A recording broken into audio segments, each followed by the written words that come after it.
we have to talk about the recent film Jurassic World Dominion. We have to talk about it, and not just because I want to talk about it, and I do want to talk about it, by the way, but because this is one of, or if not the biggest film release of the year. It's definitely one of them. And yet, despite its massive budget, despite all the hype that went into it, when the movie came out, it garnered more negative reviews than any film in recent memory. It actually astonished me when I saw how many negative reviews went into this movie. Because I gotta tell you, I was legitimately looking forward to Jurassic World Dominion.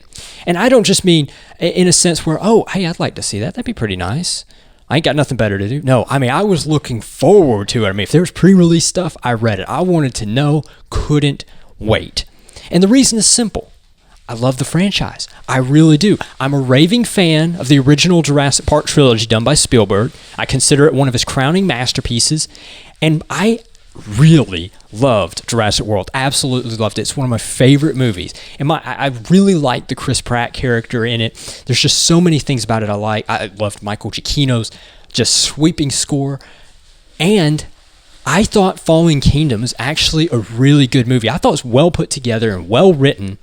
And especially the way it ended, I knew Dominion was happening, and I knew if Universal did it right, this would be awesome.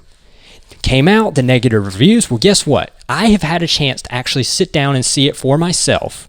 And after having seen a lot of the negative reviews, and some of them were actually kind of amusing, like my favorite one has the title, Greed Always Finds a Way. I like that. But I want to tell you why, in my opinion, this is not fair, and why Jurassic World Dominion is actually a really great movie. So right from the onset, I want to talk about something I didn't hear a lot. I don't know if you follow Jurassic World Dominion, if you watch the trailers and watch like the opening 10 minutes they released. Guys, the opening 10 minutes is perfect. I thought it was so great when I saw it on YouTube.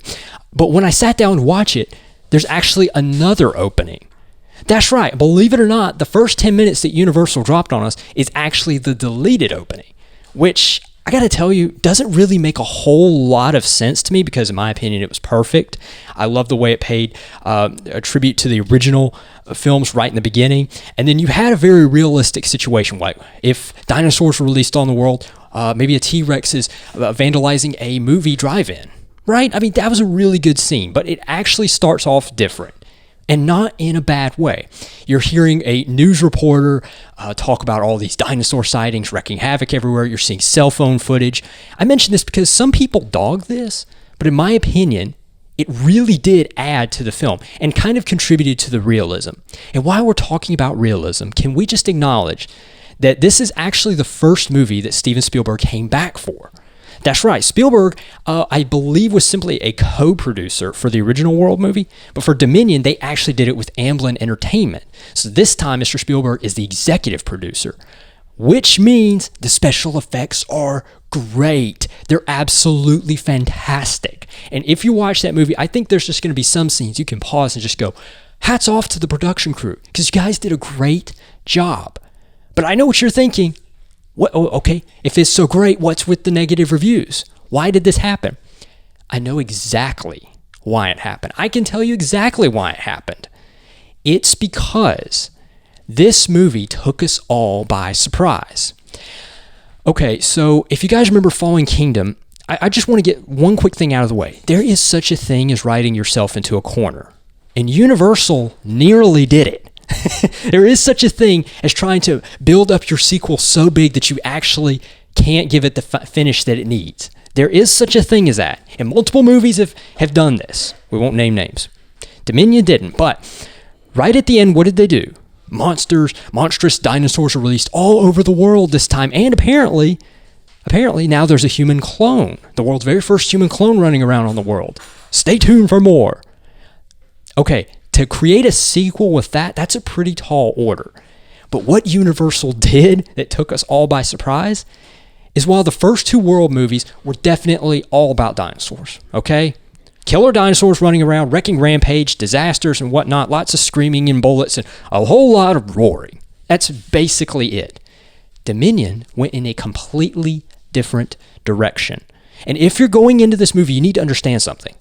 Whereas most of the movies were movies about dinosaurs and disasters, this is a movie about bioengineering that happens to involve dinosaurs. Now, does that make sense? Because if it does, you're gonna completely understand this movie. This is very significant because I don't know if you guys remember. That's exactly how Spielberg did the original Jurassic Park movie. Go back and watch it if you don't believe me. The original Jurassic Park movie was actually a film about bioengineering that involved dinosaurs, that simply had dinosaurs as a backdrop. But the whole point of the movie was about bioengineering and the terrors that it could unleash. And that's precisely the theme of Dominion. And hats off to Universal for doing that, for bringing the series full circle and going back to the way it began. In my opinion, that's the right way to do it. So, not only do you have fantastic production, not only did you have, in my opinion, excellent writing, okay, and yes, good job, Universal, for bringing it full circle like that. And this is where the negative reviews come in, because most people didn't expect that. To be fair, if you watch the trailers, that's not necessarily how Universal build the movie. To be fair, it's still excellent. And one last thing we have to discuss, and yes, we do have to discuss it. Another thing that makes this movie great is the original cast from the Park movies are back. That's right. Dr. Alan Grant is back, yes. And my personal favorite character, the Jeff Goldblum character of Dr. Ian Malcolm, is back, sharing the new cast. That's right. Everybody is in the same movie, and it's pretty great. However, I do want to note, one slight flaw I did detect in the movie is my favorite character in the world movies is the Chris Pratt character of Owen. Actually, believe it or not, he's almost subdued in this movie. It's something I didn't expect. And I think what Chris Pratt was doing is he was just trying to be real to his character. He's trying to portray a much more mature character, somebody's more down to earth and trying to be a dad and a husband. I think that's what he was going for. But it comes across as him almost feeling just subdued. I'm serious. It's the only word I can really come across. He's not quite the same as he was in the original movie. Is this a good thing? Is it a bad thing? I think it's subjective. I think it's neither. I think it's a little bit of both, actually. I think he's doing a good job trying to portray a more mature character. But I gotta be honest, I kind of wanted to see the crazy adventurer come back. But nevertheless, bringing the cast back, fantastic. Absolutely loved it. And Dr. Ian Malcolm, you're still great. Like 30 years later, you're still great. I loved watching it. Great job. The only real flaw I found with the movie, actually, is the soundtrack. And I know. Who really cares about the soundtrack in a dinosaur movie? Not a dinosaur movie. Well, Michael Giacchino is one of my favorite film composers, and his Jurassic World score is absolutely fantastic. And believe it or not, with this movie, he didn't really bring much of that back. The theme doesn't return. None of that just epic sweeping score is back. It's actually a very quiet soundtrack. Almost reminds me of A Quiet Place. Not much of a score, actually. So I do give the film a demerit for that, because I was really hoping Giacchino would have just a few more surprises for us. But okay. Overall, for these reasons that I just laid out, I believe Jurassic World Dominion is a great movie, and it deserves so much better than what it's got. Hats off, Universal. In my opinion, you did a great job. Thanks for bringing us great movies. And I gotta tell you, I hope we'll see more. I really do. Call it Jurassic Planet. Call it Jurassic Planet.